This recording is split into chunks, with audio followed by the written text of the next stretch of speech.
This episode is brought to you by Marvel Studios Echo. All episodes streaming January 9th, only on Hulu and Disney+. Rated TV MALV. Viewer discretion advised. Maya Lopez has betrayed her mentor, the notorious Kingpin. Now on the run, she returns to her hometown to prepare for the biggest fight of her life. Don't miss Marvel Studios' hardest-hitting series yet. An epic 5-episode event. Marvel Studios Echo. All episodes streaming January 9th, only on Hulu and Disney+.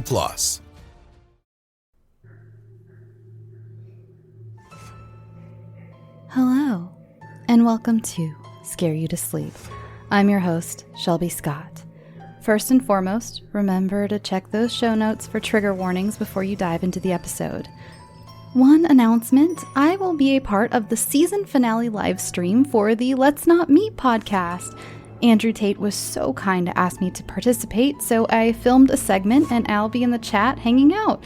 Other guests are Sapphire Sandalo from Stories with Sapphire and Soren Narnia from Knife Point Horror. So I'm in excellent company, as you can see. The stream will be on Twitch at 7 p.m. Pacific Standard Time on Sunday, May 24th. I will put the link in the show notes, but if you go to twitch.tv/letsnotmeetstreams, you'll find it. And I really hope to see you guys there. Like I said, I will be in the chat hanging out, and I filmed a little segment. I hope you enjoy. Now, let's get on with the show, shall we? First up this week, we have another story from author Lidiya H, who you may remember from their suffocating story a few weeks ago called Dirt. This week, Lidiya brings us a thought-provoking tale called Couldn't Be Me.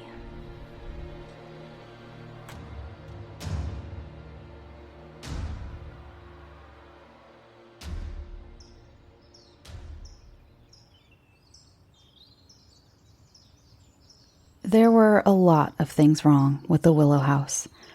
Of course, I never said that out loud.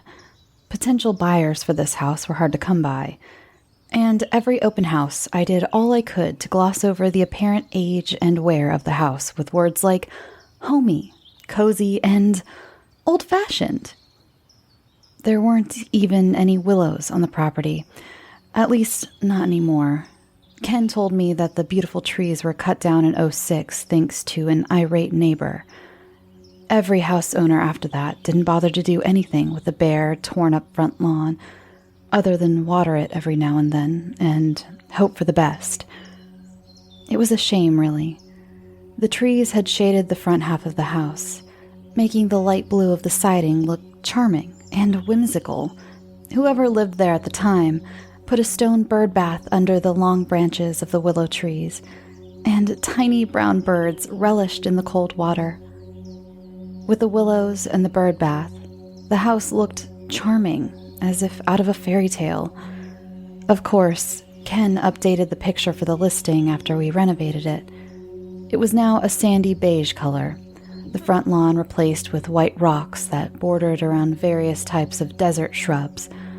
Ken had wanted stucco to match the rest of the beachy Southern Californian homes on the street, but refused to fork over the amount quoted to him.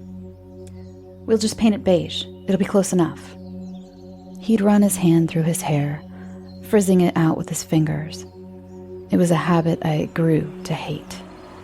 He'd only do it right before an angry, self-righteous tangent.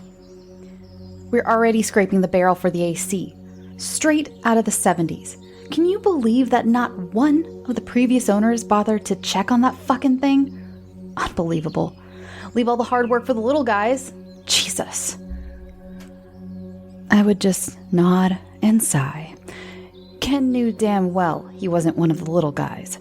He'd inherited his father's real estate company 2 years after we got married. Of course, he didn't care what I had to say or think. I was just there to be a pretty face, to sway a potential buyer who was on the fence.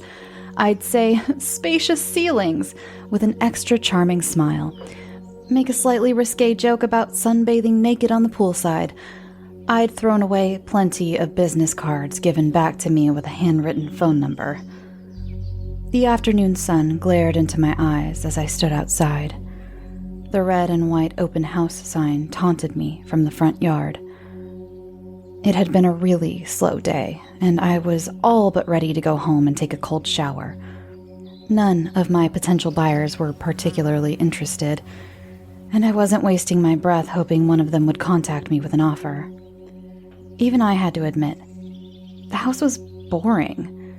Even with a brand new working AC system and a renovated kitchen, the house had little to offer. It was a gaudy, bright exterior trying to mask the old, mysterious framework. The history, even in the scorching sun. The thought made me shiver. I glanced down at my phone. Ken had not replied to my message. He was supposed to pick me up from the Willow House at 5. And yes, it was only 4:30, but it was hot and I was tired and I didn't want to spend any more time inside that chilling place. This house honestly reminded me of Ken's father, when I was forced to golf with him and his work buddies. The house had the same vibe as Ken Sr. Handsy, suffocating, fake. There was something wrong with it, and knowing its history, I was glad we lived several towns over. I looked at my notifications again. Nothing from Ken. I was getting impatient, and the sweat dripping down my temples and into my freshly pressed blazer was dry humping a nerve I didn't know I had. In the back of my mind, I knew Ken wouldn't even bother looking at his phone until well past 5, and it was fruitless for me to hold out hope for Ken being a decent husband. The humidity was starting to make my hair frizz, ruining the perfect blowout Ken expected me to maintain. I pushed back several curly strands that were matted to my forehead and debated which was worse, going into the house to cool down while I waited for Ken, or letting people see me, Mrs. Ken Williams, with my natural hair. Who was I kidding?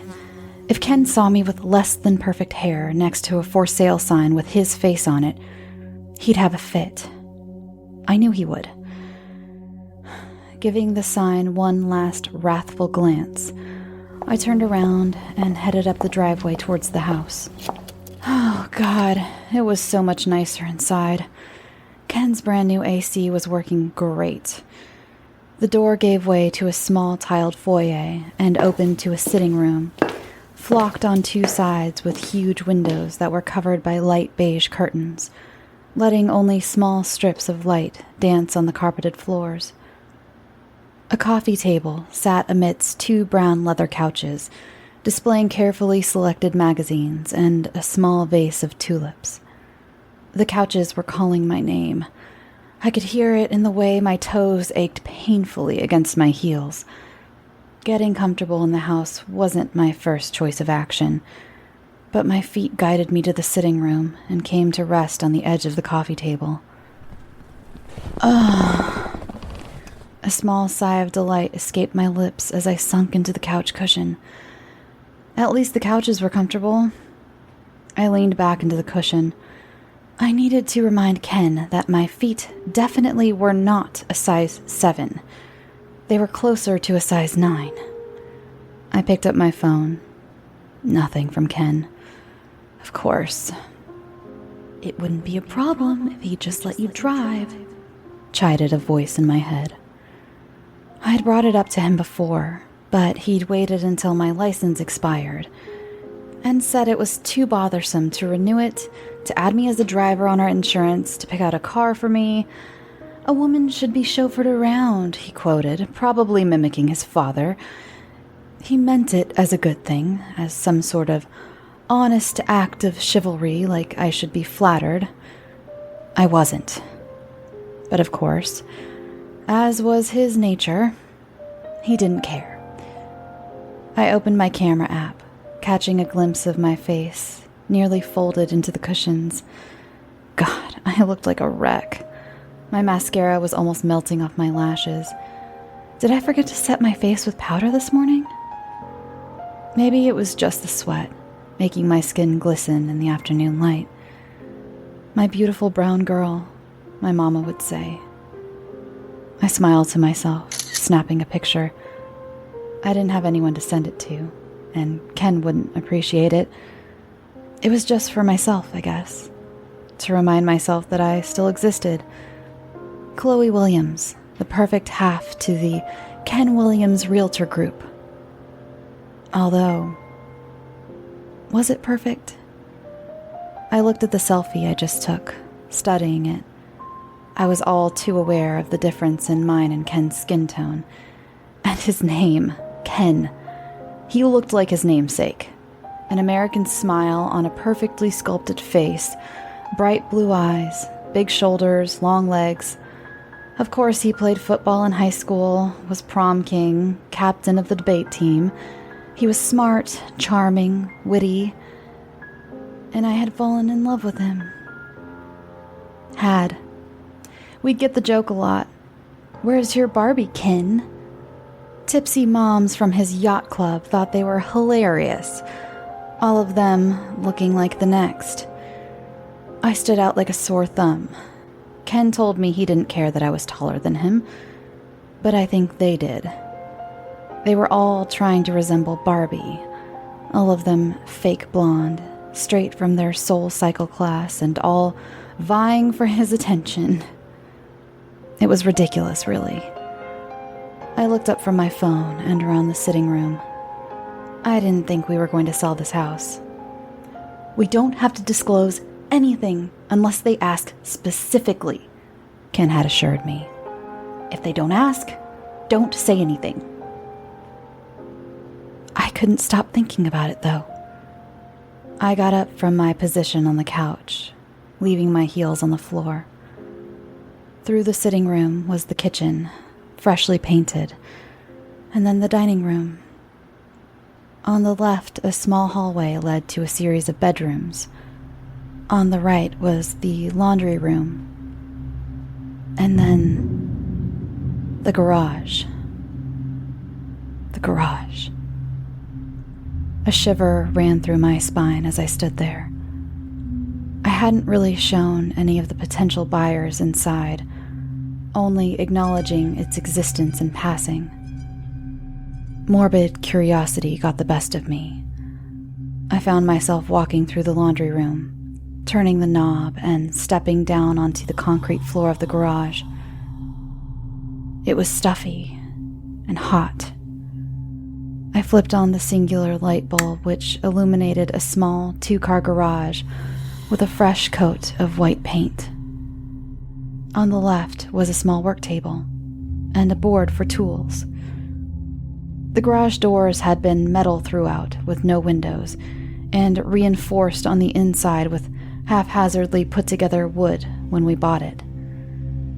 The concrete floors had been bleached, then power-washed, but the pictures remained on the police reports. She was chained to the middle of the floor in the garage. It was a bolt driven into the concrete that held down a metal shackle, just short enough so she couldn't bang on the garage door. We'd filled the hole the first day of renovations. I can still see the little imperfection in the concrete. I stepped a couple more steps into the center of the garage. She sat there, covered in her own filth. He'd burned the bottom of her feet, so she couldn't run. So she depended on him to get around. When she acted out in any way, he'd shave her head and make her wear his clothes, all too large and frumpy on her.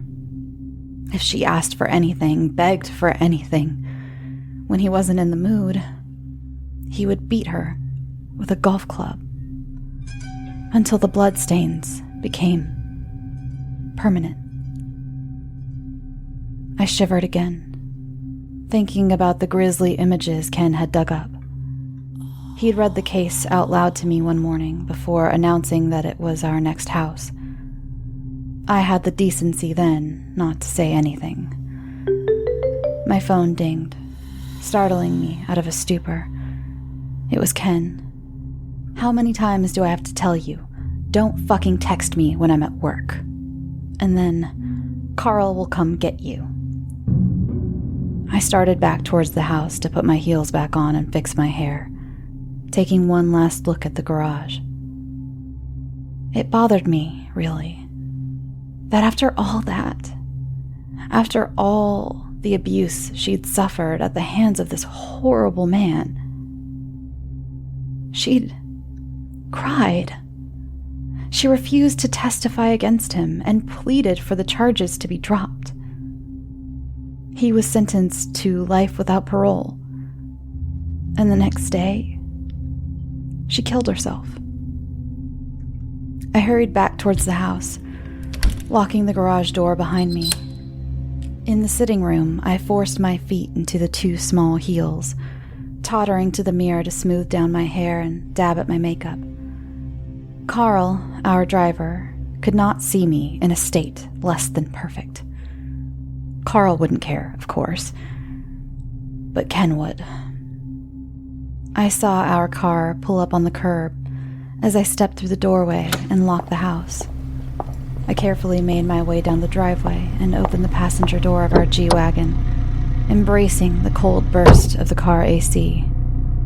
"Hey, Mrs. Williams," Carl greeted me, waiting for me to buckle my seatbelt before pulling away from the curb and onto the road. "How was the showing?" he asked conversationally once we were on the freeway. "It was all right. Kind of a slow day, honestly," I admitted. "I don't think many people would want to buy the house if they knew what happened in it." "You're probably right," he agreed. "Mr. Williams seems to have a lot of hope for it, though, despite all the history." "He's always been like that," I replied. I sighed, thinking back to that dreaded garage. I honestly don't know why Ken bought something with such a grisly past. And that poor woman. I brought a hand to my forehead, appreciating the cooler temperature. I feel so bad for her, but I just don't understand her. I mean, she wanted to go back to him, for heaven's sake. After everything he did to her, how could she do that? Carl nodded grimly. I guess it was all the brainwashing. He had her convinced she couldn't live without him. I shook my head, watching the landscape go by. Couldn't be me.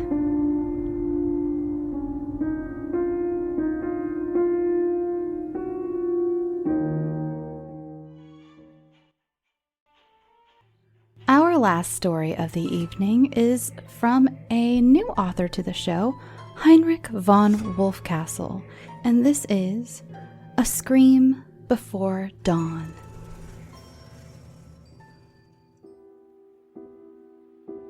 Mildred had been confined to her bedroom, immobile, for several weeks.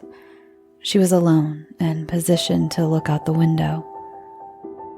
She had no television, but watching the children play their games in the spring weather kept her mind from roaming too far. On her last day, a Sunday, the neighborhood boys and girls worked a pair of lemonade stands across the street. Towards the end, all she wished for was to open the window, to feel some fresh air, anything other than the scent of must building on her and her patterned bed sheets. She couldn't express that wish in words, but I knew. Anything she ever wanted, I always knew. That clouded window was all that Mildred had to keep her busy. It may as well have been a television, given the way the dust hovered in the air, like the static from a poorly tuned station. A shame that such a beautiful creature should meet its demise in such an unceremonious place. A woman can go to church her whole life on a Sunday without ever considering that it could be her death day. And how many times did we walk through a calendar year never knowing which day would be her final one? The day matters, you see, because on most days, a nurse would be there with her. But Sunday was not a scheduled day. It was the nurse's church day. It was of no worry to Mildred, though. She had been feeling stronger as of late.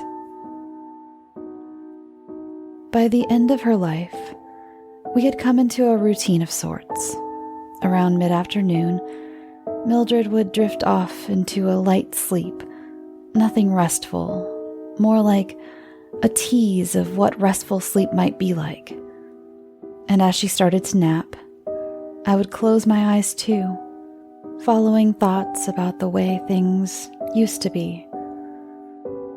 Mother was never told to expect a girl, and she was bewildered in her effort to raise twins by herself. And father was a label no man earned from us beyond biology. Perhaps it was for this reason, and in combination with the shame of having children out of wedlock, that few people knew of Mildred or me. Childhood certainly had its challenges for the two of us, including repeated meetings with Mother's paddle. For these reasons, and others, we confided in one another, and no one else. We played well together, and our dolls lived full lives under our care. When we outgrew our dolls, we took to writing, creating theatrical scripts and elaborate narratives for our playthings. Mother disapproved, but we persisted in spite of her. Eventually, we reached local fame for our ability with improvisation. The true secret is that we knew one another's thoughts.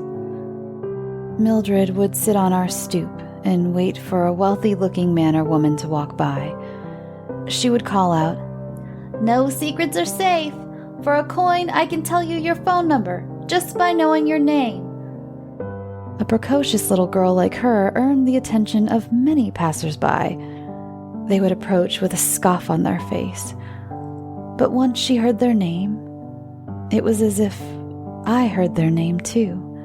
Only I was tucked away back in our bedroom with the telephone directory. And when I knew a phone number, Mildred knew it too. Wondering how we afforded our dolls, Mother would inspect our purses and find them filled with coin. When she learned the secrets of our trade, she brought her paddle to our behinds and cursed at us. "She who sups with the devil should have a long spoon." As we grew older, potential lovers would talk to us of soulmates, but the discussion was futile. Mildred had me, and I had her. We had already found our other halves, you see? Alas, what was to be our life together was taken from us. Mother's body was found some months after her life had ended. I had gone to the market to purchase fabric for costumes for our new play we were creating. Meanwhile, Mildred was in our bedroom reviewing our writing when Mother, perhaps mistaking her for me, or drunk from wine at the local church, thought to take the paddle to her for the second time of the day. In a fit of defiance, Mildred moved from Mother's swing and grabbed the paddle from her hand. "You slag! You fucking dog!" Mother screamed at her. "A slag? Am I, Mother?" Mildred returned. "A slag! A wench! A shame I brought you into this world, isn't it?" Mother yelled, reaching for the paddle. Without a retort, Mildred brought the paddle down on Mother's head, announcing a thud and cracking her skull. What was once a tool for punishment became lethal when turned on its side to strike with its dense edge. Mother's body fell to the ground in a pool of its own fluids, which was where it remained until the bobbies came in response to a call regarding the smell of decomposition coming from our flat. Yes, I was away when Mildred brought the paddle down upon Mother, but the same way that Mildred and I know one another's thoughts is the same way we brought the paddle down over her head. We brought it down again and again and again. When the bobbies came, I was home and Mildred was at the market. As such, Mildred lived a full life, free to travel and create. I could not have been more excited for her, as her life and her work were my life and my work too, you see. I saw life through her eyes, while my own eyes stared blankly at institution walls. Mildred had a mad creative rage, an art that demanded expression. On occasion, as her eyes, I had the privilege of watching her create her art, building on the portfolio that started with Mother. It was a sight to see, and a rhythm to dance to.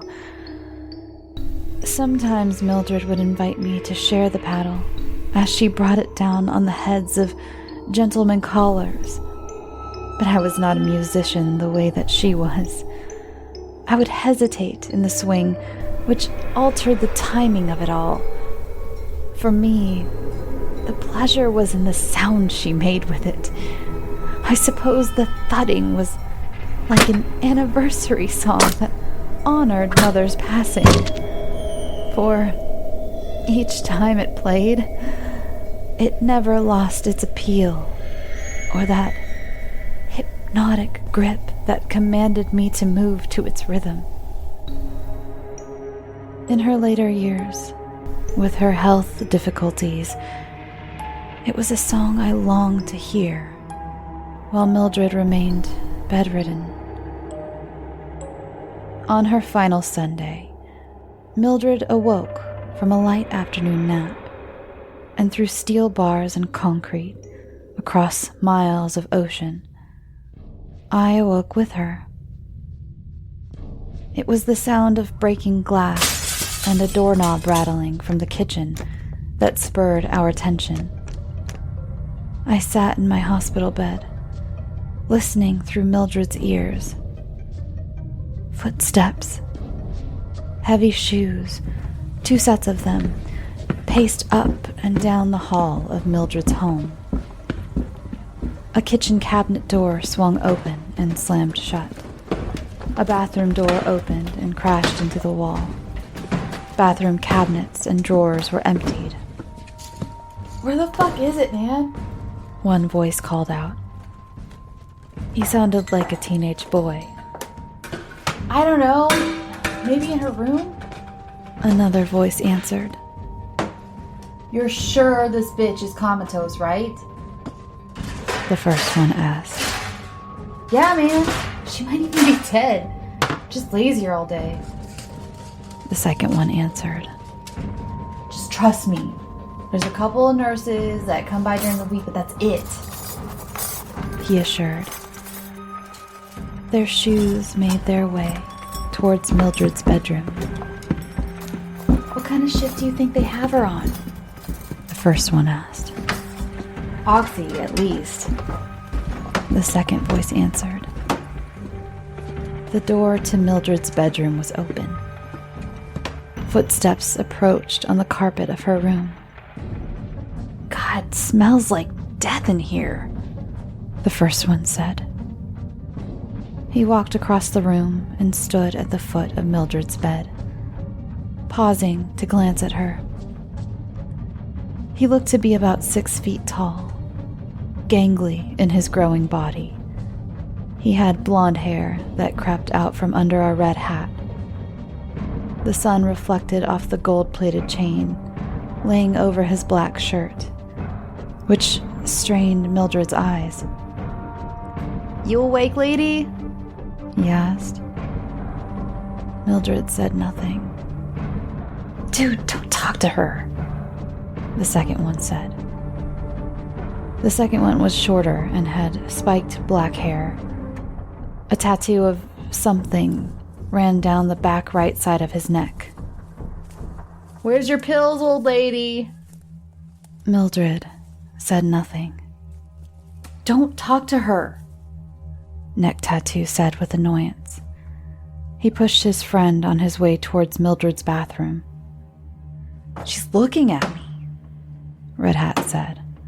He leaned forward and squinted at Mildred. "Dude, shut up. I got him. Let's get out of here," Neck Tattoo called back. "Man, I don't think she's in a coma. She's looking at me," Red Hat repeated. "Let's just get the hell out," Neck Tattoo said. His footsteps echoed as he made his way down the hall. "Man, she can ID us," Red Hat said under his breath, more to himself than to his friend who had already left. Mildred said nothing. Red Hat leaned in close and squinted at her again. Then he scanned the room to assess the equipment around him. Sweat pooled atop his upper lip. He looked out the window where kids played and then back at Mildred.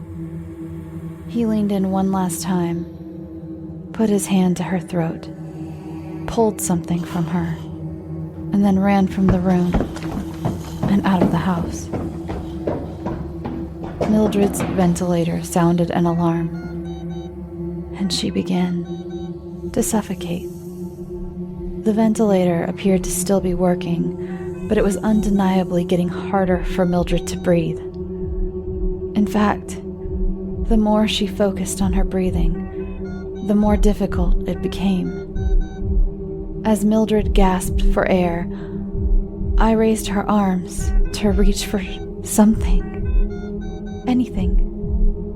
In a panic-induced daze, I brought her hands to her throat as if I could remove some invisible assailant's grip.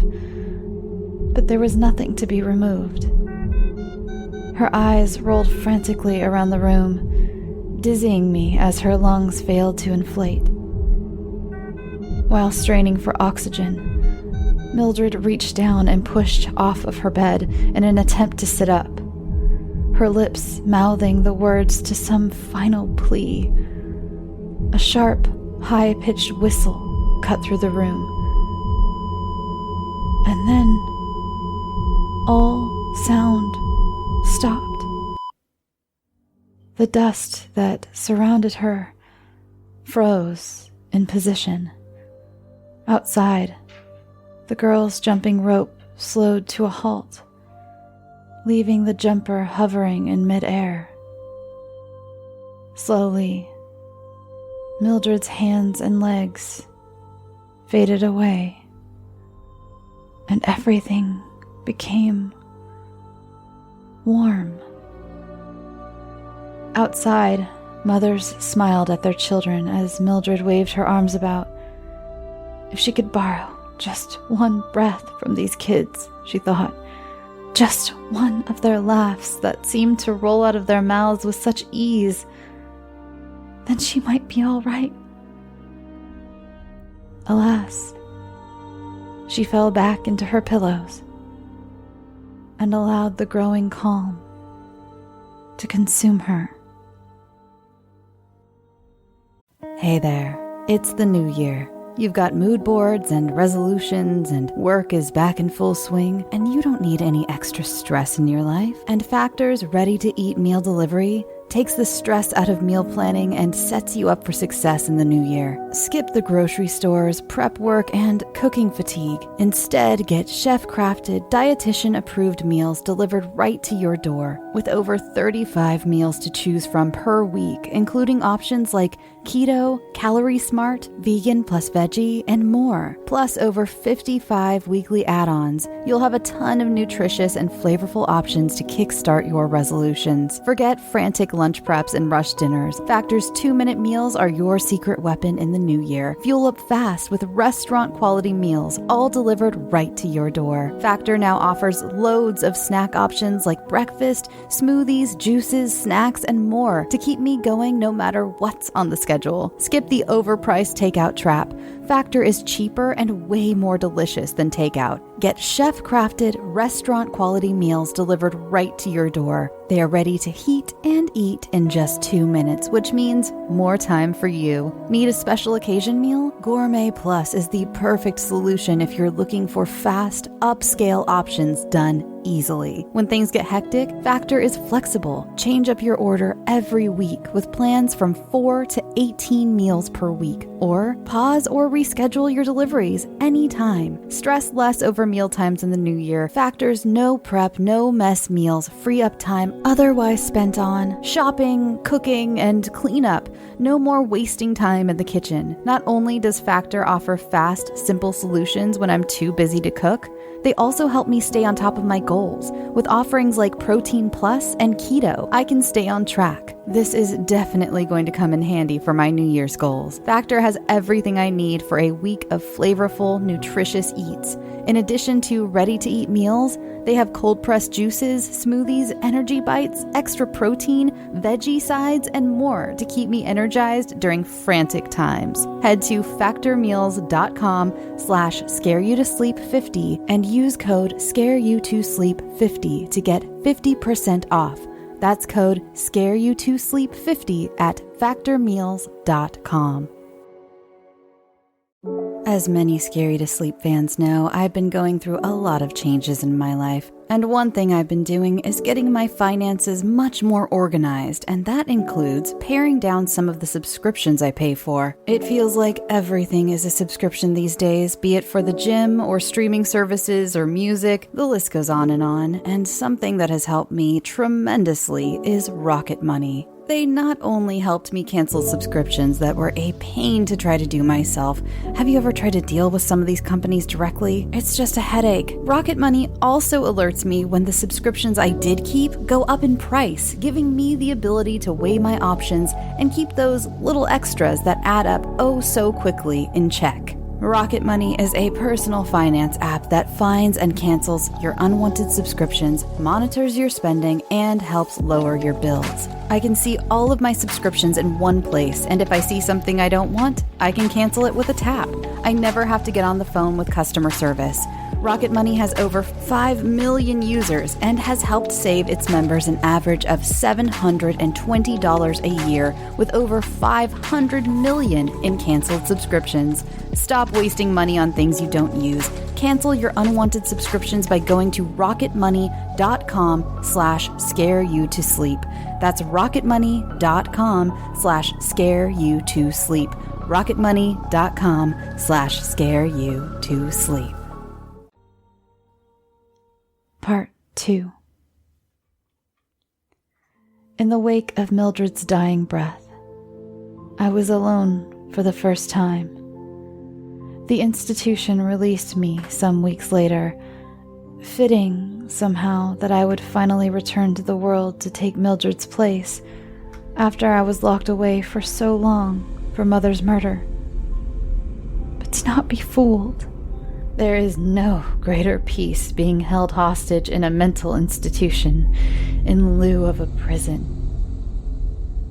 The horrors the residents and I experienced in their care were greater than any deed that brought us there. The violence we endured will echo those halls for all eternity. Patients deemed too unsafe for the doctors to work with had their hands and feet bound and secured to adult-sized cribs. If not bound to a crib, Then they would lock us away in an isolation chamber for days at a time, where we would shit ourselves and scream at the walls. But somehow, that was safest. You did not want a doctor's attention, you see, because if you had their attention, then you might get injected with some drug that puts you to sleep and leaves you feeling like your body is going to fall out of its skin. If they wanted you awake, they would hold you down and strap you to a table to electrocute you. Then there was the lobotomy. Those who were lobotomized became shuffling, drooling zombies. Perhaps the worst form of the doctor's attention was their taking advantage of us sexually. The acts they inflicted upon us were terrible. Whether forced or manipulated did not matter. It was all horrific. Even worse than enduring the deeds performed were the moments afterwards, when your body feels foreign and shameful to you, as if it betrayed you by somehow bringing about what happened. Many times afterwards, I disappeared into Mildred for comfort, while she dressed me and soothed me, bringing my arms over my chest in a hug. I knew it was her in my arms, embracing me. That kind of abuse stopped when Mildred took it upon herself to resolve the issue with one doctor in particular. You might ask how Mildred could use my body to make her music in the hospital without her paddle, but her art came naturally to her.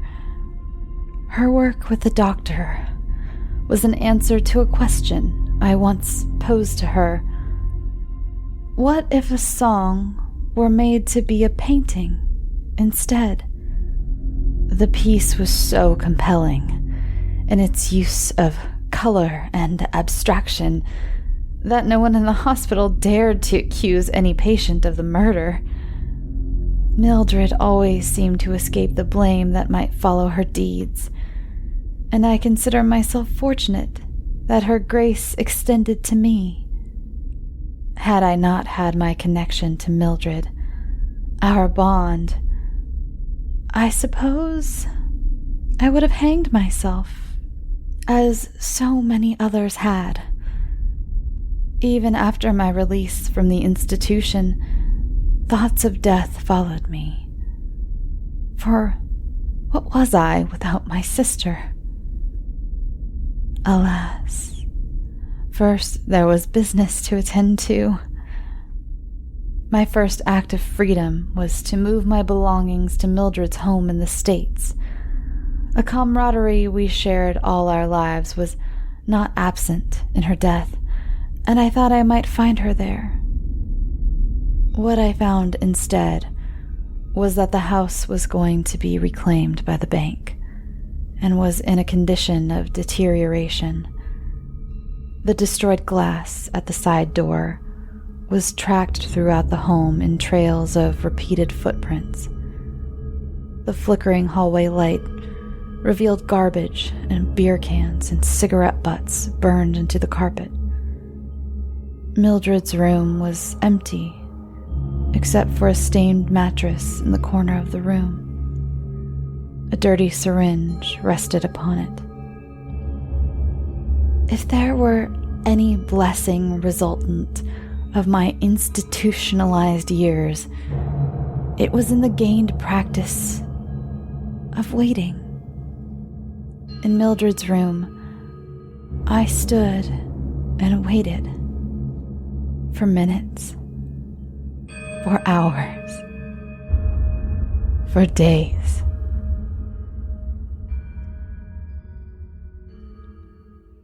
Part 3. The side door swings open, and glass crunches under the pressing of stepping shoes. There is the sound of shuffling and faint laughter, and then more footsteps. They make their way through the hallway, 4 sets of shoes bringing dirt into Mildred's home. It is dark when they arrive in the bedroom.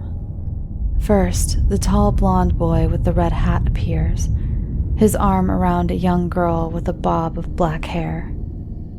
"God, Frank, you're such a creep," she says. "You like it," Red Hat replies with slurred speech.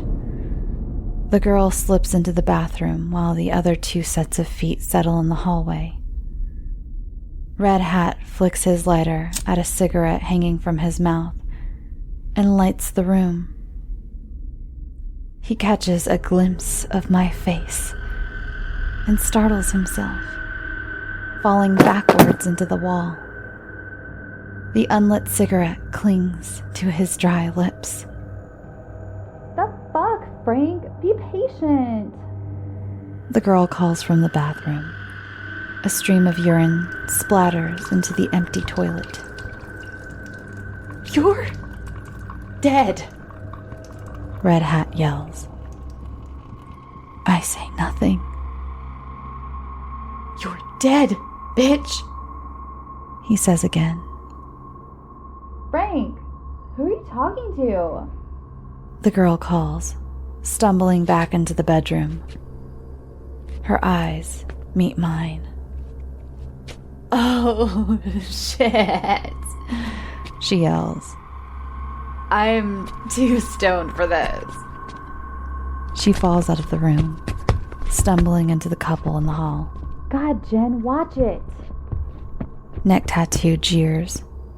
"Come on, we're out of here," the girl says, her footsteps echoing with another pair of legs as they run out of the house. "What's wrong with your girl?" Neck Tattoo asks as he enters the room. He catches a glimpse of me and topples into Red Hat. Both boys press their backs against the wall and slide down to their asses in fear.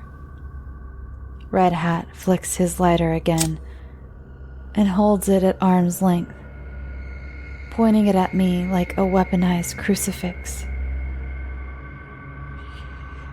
"You're not real, man. You're not real," Neck Tattoo mutters. I say nothing. "Listen, lady. We didn't mean nothing. It was an accident. It was all an accident," Red Hat yells from behind his lighter. His words are slurred. I hold my silence. "You're not real. You're not real, man," Neck Tattoo says again, fumbling his way back onto his feet. I move towards him with the syringe from the bed in my hand. "You're not real," Neck Tattoo repeats, this time beginning to cry. Red Hat, meanwhile, crawls backwards with wide eyes into the corner of the room and onto the mattress. I approach Neck Tattoo, placing my left hand over his mouth and bringing the syringe to his left eye. He lets out a muffled scream from under my hand, and I press it through his eye and into his brain. He falls to the ground moaning like a zombie, and Red Hat begins to scream. When most people are about to endure something terrible, they release several short screams. They scream in succession as if they mean to say words but can't find them. Not Red Hat. Red Hat just lets out one long howl as I make my way towards him. Of all the personal belongings left behind in Mildred's home, the most important of them is Mother's paddle. Its weight and heft feel good in my hand. I raise it in the air and pause in triumph before bringing it down on Red Hat's head. But revenge is not swift. It is long and bittersweet. Red Hat's hands deflect my first strikes, knocking his fingers in different, permanent directions. His defense spurs me to doubt my ability to make it past his waving arms. I almost wonder if I can finish the job. But it is then, in the moment of my hesitation, paddle raised and ready, that she comes back to me. Beyond miles upon miles of ocean and worlds apart, her hand is my hand, and my hand is hers once more. Together, we bring the paddle down, mashing his hair into the fragments of his skull and brain, sounding the beat of that glorious, bloated thud that only Mildred knows how to play. And I dance again.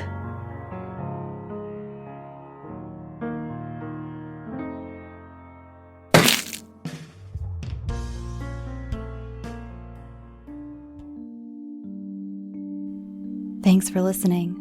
Real quick before I get into the shoutouts, I put up a new episode on Patreon, but it's not a scare you to sleep episode. My husband and I are trying out our own little LA history podcast, so I put the first episode for all my Patreon patrons to listen to. It's much more jovial and loosey-goosey than Scare You to Sleep, but if you like history and hearing people chat and have a good time, then check it out. It's just something we're doing for fun. We both absolutely adore LA history. We both bonded over it when we were first dating, and so we just thought it'd be fun to talk about, and I've learned a lot already. Remember, for only $1, you can have access to my whole Patreon backlog of bonus content. The new podcast isn't available anywhere else. Ooh, I just hit my microphone. Anywhere else on the internet currently, by the way. It's not available anywhere. It's exclusive, very exclusive. This leads me to Patreon shoutouts. You guys, you remember how I said that I'm always kind of messed up when I don't have a script? I have a script in front of me today, and I'm still messing up, so it's just one of those days. So, a huge thank you to Judith Nasula, Noah, Elena Absher, Amanda Banks, Wicked Dawn, Courtney James, and Melly. Thank you so much. I'm sending you a huge, huge hug over the airwaves. Welcome to the family. Also, you can join the Facebook group, follow the show on Twitter, Tumblr, Reddit, and Instagram, and remember, come hang out for the Let's Not Meet live stream on Sunday, May 24th at 7 p.m. Pacific Standard Time on Twitch. I will leave the link in the show notes, and I also posted a link in the Facebook group. So it's on Twitch, May 24th, 7 p.m. Pacific Standard Time. You can send all your submissions to scareyoutosleep@gmail.com or use the contact form at scareyoutosleep.com, where you can also find my P.O. Box. And I got 2 very nice things in my P.O. Box recently. I don't know if I mentioned it on the show, but Jenny Waters sent me both a book and a beautiful card. The book was beautiful too. Thank you so much, Jenny. And I also got a postcard from my buddies over at the 13 podcast. I love those folks so much. Go check out 13. I even cameoed recently, and I might be on it again in the future, if you get my drift. I also got some fun little things that were sewn for me by a listener who I believe wants to remain anonymous. You know who you are, though, and they're so cool. And I'm going to be doing a giveaway soon. They're like keychains and tote bags and pin cushions that she hand embroidered my logo onto. And I am so over the moon about it. I honestly don't want to give any of them away, but I don't need multiple pin cushions considering I don't even sew at all. So look for that giveaway on all the socials soon. I'll probably do them like category by category. That way people like me who don't sew don't end up with a pin cushion. Thank you, neighbor, for honking. That was great. Anyway, go get some sleep. Sweet dreams.